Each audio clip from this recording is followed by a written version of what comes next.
Welcome to my channel. Please enjoy the video. What is going on, my tea sippers? I am back with another video. And as we all know, it is with sad regret to report on my channel that Stephen tWitch Boss was killed. He was actually murdered, guys.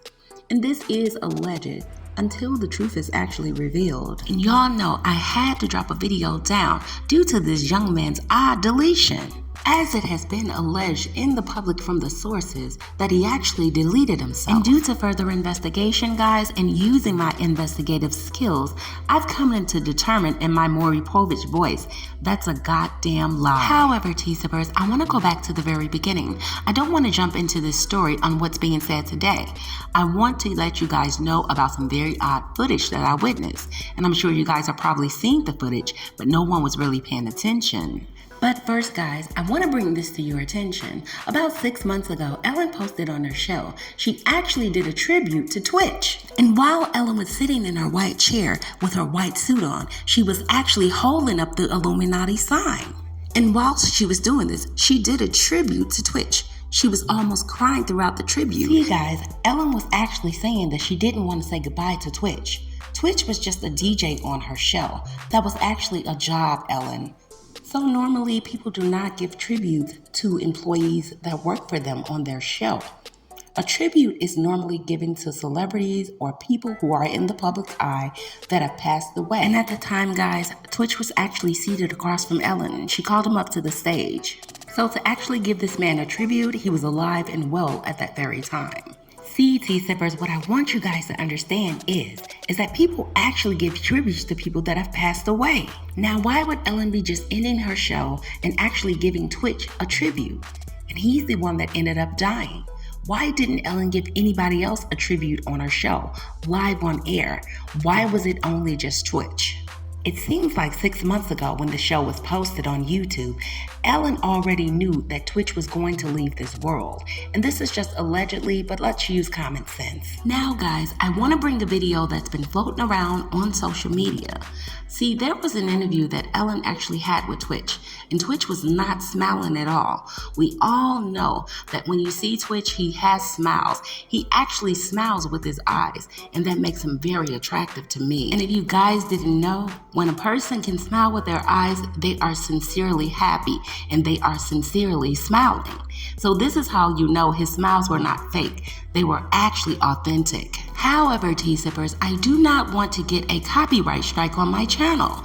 If you guys can figure out which video I'm talking about, I suggest you go over and view the video. Let's call it The Man in the Window. I thought it was very odd that Ellen was actually interviewing tWitch or having an interview with tWitch, and there was a man seated behind Ellen. And the man had a very cold, evil demeanor on his face. And as we know and seen in several interviews, pictures, and videos of tWitch, he never had that look on his face. He actually looked ashamed, afraid, or even scared to be sitting there talking to Ellen.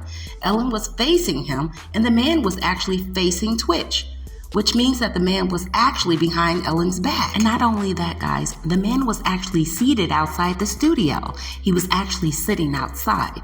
I didn't see any reason for him to be doing that. According to TMZ, DJ Stephen tWitch Boss checked into a hotel one day before his body was found.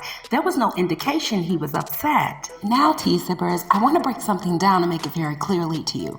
If someone is depressed, I don't think that they're upset. They're just in a very dark place. But however, TMZ reported that tWitch Boss, there was no indication of him being upset. So TMZ, was he upset or was he actually depressed? So furtherly, as my investigation went along, I was learning more about the details that were surrounding the tragic unliving of DJ tWitch Boss, including those who interacted with him just hours leading up to his unaliving, okay? And they said they observed things. Sources with direct knowledge tell us that Stephen checked into a motel less than 1 mile from his home in LA. The source TMZ claimed to have spoken with motel staffers, and they told them that he didn't have any signs of distress, and he wasn't visibly upset about anything.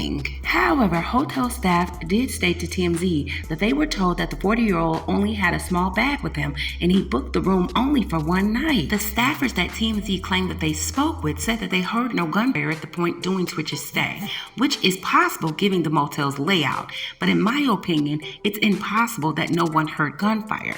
But it's also been speculated that the units in the structure is shaped in a U shape. See, T-Zippers, actually, TMZ broke the story. It stated that Stefan's wife, Allison, was frantic when she reported her husband missing. She said it was not like him at all, and that he had actually left his car at the home. And it was around 11:15 a.m. on Tuesday when paramedics were called to the hotel, and they actually pronounced Twitch dead at the scene. It was also reported after the tragic incident that Stephen Twitch boss actually left at least one clue as to his struggles were leading up to his unaliving. And allegedly, law enforcement actually told the sources TMZ that Twitch's note left at the scene of the crime was ambiguous, and it was also referring to his past challenges. Well, it was unclear exactly what he was referring to in the note. TMZ actually claimed that the investigators have determined that Twitch took an Uber from his home to the motel, and the motel was less than a mile from his home, and this happened on Monday morning. He switched his phone off to airplane mode so no one could reach him. Now tell me, how did they know that he switched his phone off actually so no one could reach him? And see, this is what I'm saying to you, Sippers. This is actually an opinion. This has not been determined to be a fact.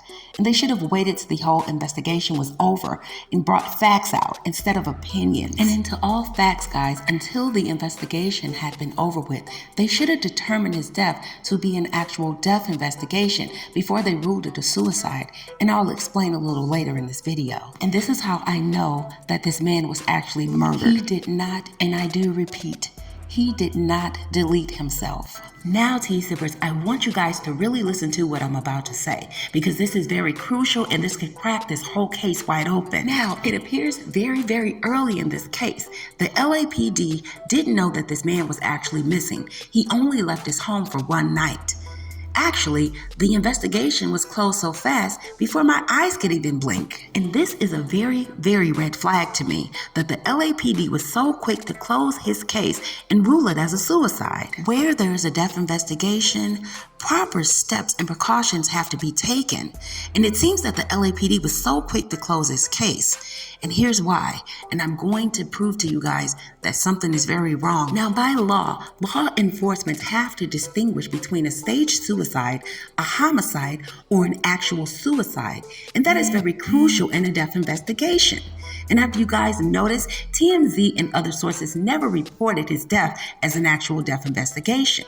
They skipped right on to say that it was an actual suicide. And this is proof that the death was covered up, and this is a cover-up, and there was no proper investigation because this was a cover-up. And however, T-Zippers, they claimed that there was a suicide note on site of the crime scene once again. They didn't analyze the handwriting to check and see if it was actually the victim's handwriting. And once again, when you're actually investigating a death investigation, which includes a suicide, homicide, or an actual staged suicide, that becomes part of the investigation, the actual suicide note. When it comes to determining whether a person's death was either a suicide or a homicide, there could possibly be two indications to distinguish the two. And that is actually if the scene was actually appropriately and thoroughly investigated. Now, just because there was a suicide note on scene doesn't mean that this man actually unalived himself. Now, stay with me, T-Zippers, because this shit is about to get very, very deep. I'm also going to reveal some stuff to you guys about another celebrity, and this story adds up to this actual story.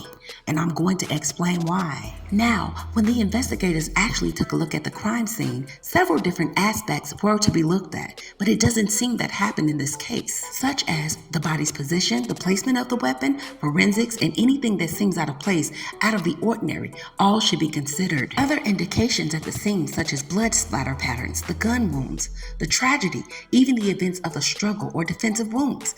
That should explain whether the scene was staged or appeared to have been a suicide. And it seems very quickly they ruled it as a suicide. And this is a very red flag. See, T-Zippers, in a suicide case, the scene will often show any indication of a person in the middle of a routine, such as doing laundry, cooking, or cleaning. Suicides and homicides are almost always premeditated, but the difference between the two is whether it was premeditated by the deceased person or by another person. If it was, it would either be by the deceased, which was a suicide, or either by another person or persons, which creates a homicide. Now, due to this case, and all of the odd things that follow, This story has a lot of twists and turns, and I'm going to keep uploading about this situation.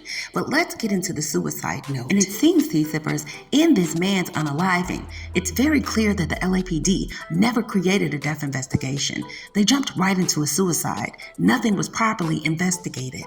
Because in a death investigation regarding a potential suicide, the note left behind could provide several clues regarding the motive. And in this case, due to the facts, the motive that was actually said that was stated in the suicide note was not motive enough.